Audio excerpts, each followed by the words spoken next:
Olá, sabe qual é a pessoa que a gente mais tem dificuldade de analisar? Pois é exatamente sobre ela que a gente vai conversar hoje. Para começar, pensa comigo rapidinho. Quando dá um problema, sabe? Uma discussão em casa, uma treta no trabalho, para quem a gente olha primeiro? Qual é a reação mais instintiva? A verdade é que nosso reflexo é quase sempre apontar o dedo. É automático, sabe? A gente procura o culpado e o culpado raramente somos nós. E tá aí a raiz de um monte de problema. Então, vamos entrar de cabeça nesse primeiro ponto. Essa nossa mania de sempre apontar o dedo para fora. É o famoso jogo da culpa, né? A gente vira especialista em analisar a vida dos outros. A gente sabe direitinho onde os pais erraram, o que o cônjuge devia ter feito, o que o irmão falou de errado. Só que ao fazer isso, a gente raramente para pensar no nosso próprio papel nos conflitos. E aí fica difícil crescer, né? Se o problema está sempre no outro, a gente nunca precisa mudar. E olha que sacada poderosa do material que a gente está analisando. Sabe aquela pessoa que parece que sempre tem problema com todo mundo? Briga no trabalho, briga em casa, briga com os amigos. Se os conflitos parecem seguir essa pessoa por onde ela vai, talvez, só talvez, o problema não seja o mundo inteiro. É bem provável que ela mesma seja o denominador comum, a causa direta ou indireta disso tudo.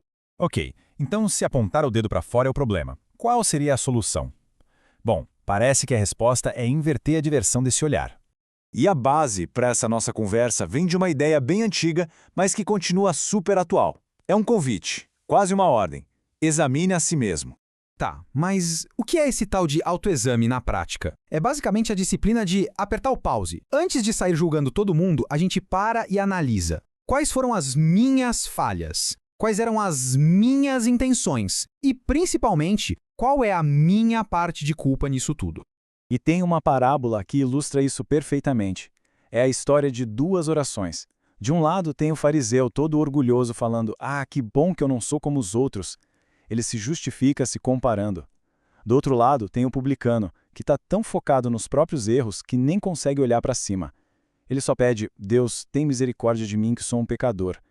Ele olhou para dentro, admitiu a própria culpa. E o resultado? Só ele saiu de lá justificado. Beleza, vamos trazer isso para o mundo real agora.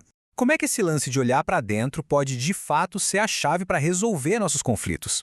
Vamos pegar um cenário super comum, um casal buscando aconselhamento. Geralmente, a coisa tá feia, parece que não tem solução, e a conversa sempre começa com uma lista de queixas.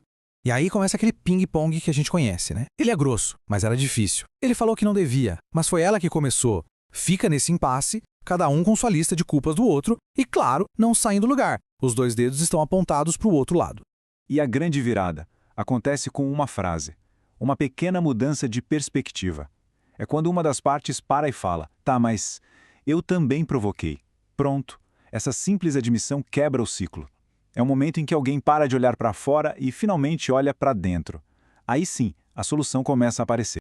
Agora tem um perigo enorme quando a gente ignora esse autoexame. A gente pode cair numa armadilha bem feia, a da hipocrisia. A metáfora do cisco e da trave é perfeita para isso. A gente é ótimo em ver um cisquinho no olho do outro, né? O menor defeito a gente aponta. Mas e a trave de madeira gigante que está no nosso próprio olho? A gente ignora. E aí, com que moral a gente vai tentar ajudar alguém a tirar um cisco? Nenhuma. Pensa num pai que fuma um maço por dia. Aí ele pega o filho brincando com um cigarrinho de papel e dá o maior esporro. Quer dizer, ele está vendo o cisco no filho, mas não enxerga a trave do próprio vício. É a definição de hipocrisia. Isso nos leva àquela cena super tensa. Uma mulher é pega em adultério, arrastada para o meio da praça. A multidão está lá, com as pedras na mão, pronta para executar a sentença. Mas aí, uma única frase muda o jogo completamente. A frase foi essa que está na tela. E naquele momento foi como se um espelho surgisse na frente de cada acusador. Eles foram forçados a parar de olhar para a mulher e a olhar para si mesmos. E um por um, eles largaram as pedras e foram embora. O autoexame, literalmente, salvou uma vida. Isso nos traz para o nosso fechamento, para essa grande questão da primeira pedra. Porque olha só os benefícios de olhar para dentro. Primeiro, a gente desarma aquele impulso de condenar todo mundo. Segundo, a gente fica mais humilde, mais sábio.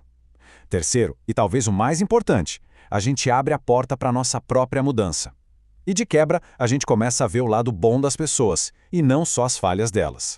E para fechar, Tem um último exemplo que é muito forte. Quando os discípulos ficaram sabendo que tinha um traidor no meio deles, a primeira pergunta que surgiu na cabeça de cada um não foi quem é ele, foi, por acaso, sou eu? Então, a gente fica com essa pergunta final. E se, em qualquer situação, qualquer conflito, a primeira pergunta que a gente fizesse fosse: será que sou eu? O que mudaria? Porque, no fim das contas, a pessoa mais difícil de analisar somos nós mesmos. Mas talvez essa seja a análise mais importante que a gente possa fazer.